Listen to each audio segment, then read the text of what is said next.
Hello and welcome you all to beat the street. आज एक exclusive खबर लाए हैं आपके लिए सबसे पहले यूट्यूब पर। तो उसमें हम बताने वाले हैं आपको कि अमेज़ॉन ने यहाँ पर फ्यूचर ग्रुप को एक ऑफ़र दिया है और करीबन $40 मिलियन का ऑफ़र है। और ये क्या ऑफ़र है, पूरी डिटेल्स बताएंगे। चैनल पर पहली बार आए हैं तो सबसे पहले आपको बता दूँ कि ये लगातार 31st वीडियो है। जी हाँ, 31 वीडियो हम ऑलरेडी बना चुके हैं रिलायंस फ्यूचर डील पर। लगातार अपडेट्स आपको सबसे पहले यूट्यूब पर हमने ही दिया है। तो आप चैनल को सब्सक्राइब करें। नीचे कमेंट और डिस्क्रिप्शन में हमने यहाँ पर वीडियो का लिंक डाला हुआ है कि प्लेलिस्ट में जाकर आप देख सकते हैं सारी वीडियोस, और सबसे पहले अपडेट आपको इसी चैनल पर देखने को मिलेगा। और अब ये आ रही है लेटेस्ट खबर कि अमेज़ॉन ने यहाँ पर कहा है कि हमें अगर आप $40 मिलियन मतलब कि करीबन 300 करोड़ रुपए यहाँ पर अगर दे देते हैं तो हम अपना राइट ऑफ फर्स्ट रिफ्यूजल छोड़ने को तैयार हैं फ्यूचर रिटेल से रिलेटेड। तो जी हाँ, राइट ऑफ फर्स्ट रिफ्यूजल क्या होता है, सबसे पहले ये समझना जरूरी है। राइट ऑफ फर्स्ट रिफ्यूजल मतलब कि अगर कुछ भी चेंजेस होते हैं तो सबसे पहले हमें पूछने का हक होना चाहिए। मतलब कि फ्यूचर रिटेल की अगर कुछ भी बेचा फ्यूचर कूपन्स ने, या फ्यूचर रिटेल या फ्यूचर ग्रुप अगर कुछ भी खरीदता बेचता है तो सबसे पहले उन्हें अमेज़ॉन को पूछना था। मतलब कि राइट ऑफ फर्स्ट रिफ्यूजल, कि अगर कुछ भी चीज़ आपको खरीदनी बेचनी है या कुछ भी करना है चेंजेस, तो आपको अमेज़ॉन को सबसे पहले पूछना होगा।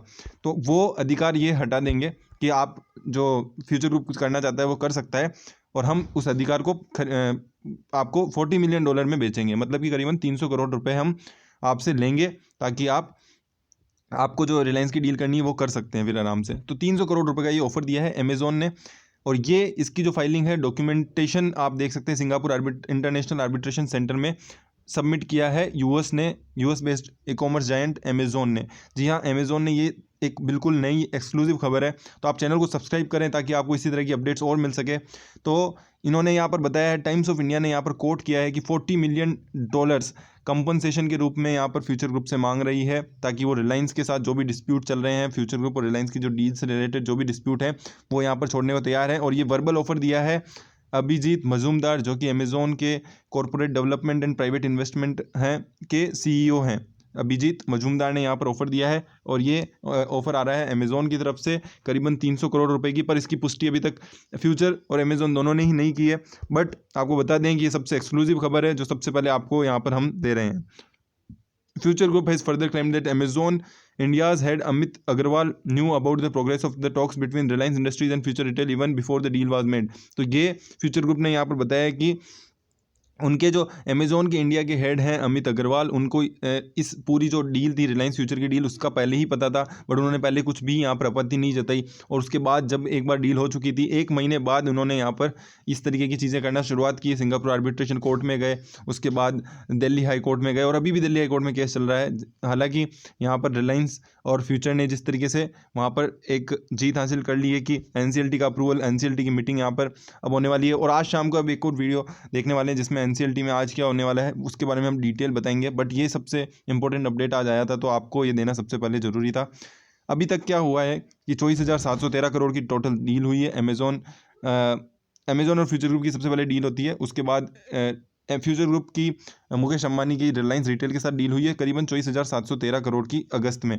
वहीं फिर अक्टूबर में यहाँ पर सिंगापुर आर्बिट्रेशन कोर्ट में जाते हैं अमेज़ॉन, और वहाँ पर इस डील पर होल्ड लगाने की बात रखते हैं। बट क्योंकि डील फ्यूचर रिटेल और रिलायंस के बीच में हुई है, तो यहाँ पर लगातार स्पेकुलेशन चल रहे हैं कि क्या फ्यूचर रिटेल पर भी अमेज़ॉन का हक है या फ्यूचर कूपन्स पर अमेज़ॉन का हक है। क्योंकि जो डील हुई थी वो अमेज़ॉन और फ्यूचर कूपन्स प्राइवेट लिमिटेड के बीच में हुई थी, जबकि फ्यूचर रिटेल एक सब्सिडरी है फ्यूचर कूपन्स प्राइवेट लिमिटेड की। जी हाँ, आपको अगर कुछ भी समझने में थोड़ा सा थोड़ा सा अगर आपको समझ में नहीं आ रहा तो आप प्रीवियस वीडियो जाकर देखें, हमने वहाँ पर 1 to 1 चीज़ें समझाई। ये थोड़ा सा केस स्ट्रेच हो चुका है, काफ़ी लंबा हो चुका है, तो इसमें काफ़ी ट्विस्ट एंड टर्न्स देखने को मिले।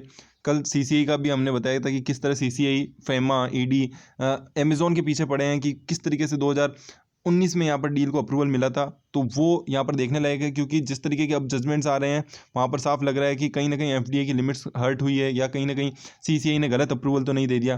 तो ये चीज़ें बाहर निकल के आ रही है, तो ये भी एक कंसर्न का विषय है अमेज़ॉन के लिए। और आज इसी कारण उन्होंने $40 मिलियन का यहाँ पर ऑफर निकाला है, ताकि 300 करोड़ रुपये लेके वो साइड हो जाए। बट यहाँ पर अब देखना जरूरी ये हो जाता है कि क्या फ्यूचर ग्रुप देगा 300 करोड़ रुपए, क्या फ्यूचर ग्रुप देगा। 24,713 करोड़ की टोटल डील है। क्या यहाँ पर, क्योंकि जिस तरीके से बात चल रही थी दिल्ली हाई कोर्ट में, फ्यूचर ग्रुप यहाँ पर जितना पैसा उन्होंने लगाया है उतना सब कुछ देने को तैयार है। बट ये केवल राइट ऑफ फर्स्ट रिफ्यूजल के 300 करोड़ रुपए मांग रहे हैं, जो यहाँ पर देखना होगा कि क्या फ्यूचर ग्रुप देना चाहता है, फ्यूचर ग्रुप फ्यूचर रिटेल देगी या नहीं, या इसको भी दिल्ली हाई कोर्ट में चैलेंज किया जाता है, या सिंगापुर आर्बिट्रेशन कोर्ट में उन्होंने ये बात क्यों कही है।